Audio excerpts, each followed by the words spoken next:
Hi everyone, I'm going to be showing you how to fill out the FAFSA form today. Now, in order to get started, you're going to want your social security code number on hand, and you're also going to want a student FAFSA ID. If you don't already have a student FAFSA ID, I'm going to show you how to do that as well in a bit.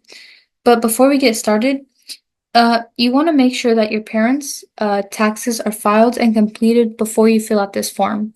If you're a student filling out this form and you also work as well, make sure that your taxes are filed and completed. If you do not work, then this doesn't apply to you. Okay, now let's get started. So you want to go ahead and head over to FAFSA.gov, and you can also put down studentaid.gov. Both will take you to the same place. Either one works. I'm going to go ahead and click this one.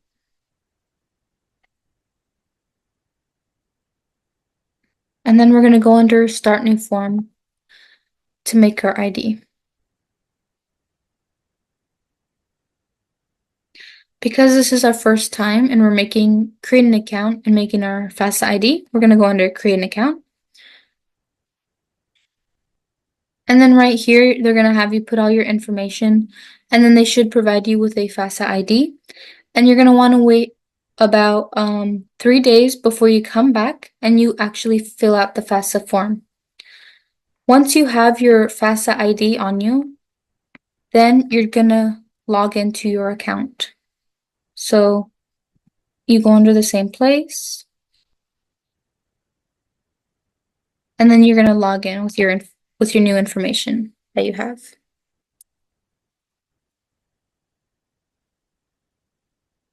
From there, they should send you a code.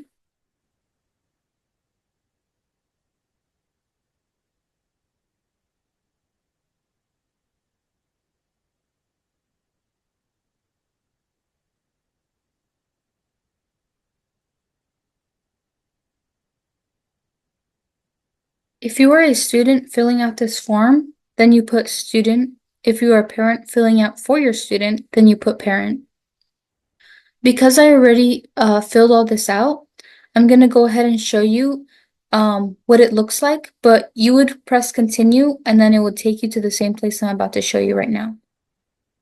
So this is what it should look like. It should ask you for your student identity information. It'll ask you for your first name, your date of birth, your social security number, your email address, and then your phone number. And then at the bottom, it should ask you for your home address. Then you just press continue. It's going to ask you for your student state of legal residence, so the state you reside in. And then it's also going to ask you again for your date of birth.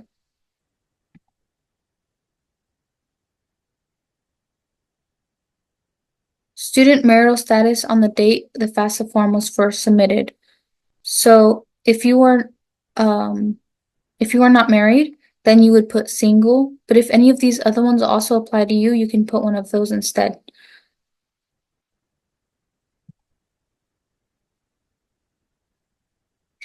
When the student begins the 2024-2025 school year, what will their college grade level be? So they want to know when you go into college, what grade level will you be? So if you are, say you're in high school right now, and you're going to start college 2024-2025, then you would put freshman. Say you're a freshman filling out this form right now, and you're going to start your next school, you're going to start 2024-2025 school year, then you're going to put second year, and then so on and so forth. When the student begins the 2024-2025 school year, will they already have their first bachelor's degree? Most of us would put no. If you do have that, then you would put yes. Student personal circumstances. So they just have a list of different things you would want to go through and read. And if any of these apply to you, then you can go ahead and check the box. If it doesn't, then you would just put none of these apply. I'm going to go ahead and show you an example of what the first one says. The student is currently serving on active duty in the U.S. Armed Forces for purposes other than training. So if you happen to do that, be part of that, then you can press the checkbox. These are most likely you won't have any of these so you could just put none. At any time on or after July 1st, 2023, was the student unaccompanied and either one, homeless, or two, self-supporting and at risk of being homeless. Again, you would put what applies to you. Student unusual circumstances. Do unusual circumstances prevent the student from contacting their parents, or would contacting their parents pose a risk to the student?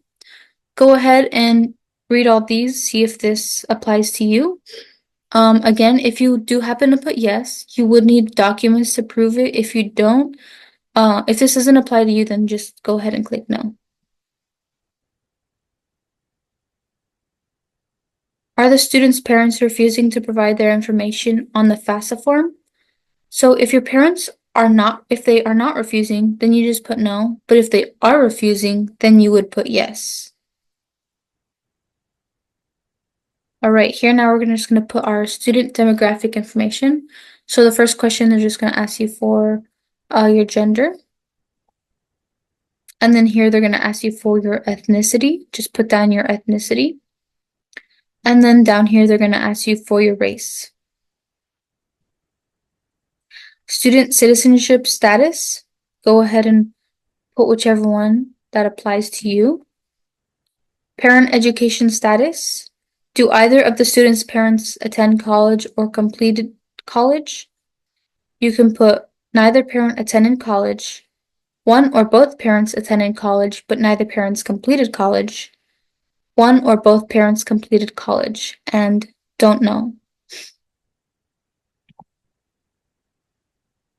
Was the student's parents or guardian killed in the line of a duty while either serving on active duty as a member of the U.S. Armed Forces on or after the events of 9/11, or performing official duties as a public safety officer? You could put no, unless this applies to you. Now moving on to finances. Student tax filing status. Did or will the student file a 2022 IRS form? If you did not, then just put no. Did the student earn income in a foreign country in 2022? Again, if you did not, then you could just put no. Okay, student assets. So here they just want to know the student's overall total amount of cash, savings, and checkings. You want to put the total of how much money you have and just put it here. And then here they want to know the students if they own any property, a house. This includes real estate. Whatever much they're making, you put down here. And then for net worth of businesses, they want if you happen to have a business or an investment, then you would put that all your investments in here for that. If you do not happen to have that, that's okay. You could just leave it blank. Moving on to colleges. So here they just want to have you list as many colleges as you think you're going to be going to that you want to apply to this FAFSA form. Here I just put 2.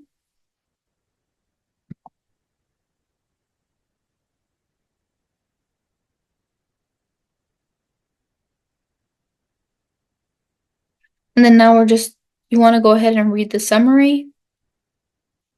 All right, guys, so that's about it. So all you're going to do now is you're going to sign and you're going to submit it. So if you guys have any more questions, you're going to want to go ahead and go to your you can go ahead and go to the college you're planning on going to. You can already go ahead and head over there. They have a financial aid office. Go ahead and ask them questions. They would be more than happy to set an appointment with you if you need help with filling out this FAFSA form and just any general information or questions you may have. Thanks again, guys.